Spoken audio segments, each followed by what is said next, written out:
wanachama, wapenzi na mashabiki wa Simba, utawauliza hizi nafasi anapaswa kuja kufunga kiongozi gani wa Simba? Nafasi kama hizi.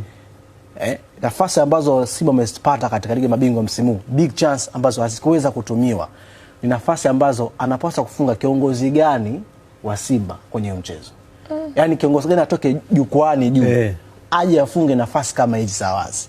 Na manake haya yote yametokana baada ya Simba kushindwa kupata alama 3 katika michezo ambayo wamecheza mpaka sasa. Wakipata sare tu mechi moja. Je, hizi nafasi ambazo Simba wamezipata, big chance, milango iko wazi kabisa. Aje azitumie kiongozi gani wa Simba Sports? Manake nimejaribu kuangalia kwa kina, je, ni kweli Simba ni mbovu? Lakini ukiangalia ndani zaidi katika mchezo, ni nafasi ambazo Simba wamezitengeneza na wamezipata zilikuwa ziko very clear. Angalia hii nafasi. Pigwa mpira wa kwanza, Mwamba mtu yuko peke yake. Yaani lango liko hapa. Anashinda kuconvert ule mpira kwenye box. Kwa swali kubwa hapa anajiuliza tu kwamba inapozungumzwa kwamba sijui pengine sijui uongozi wa Simba una tatizo nini. Sasa hizi nafasi aje asitumie kiongozi yupi?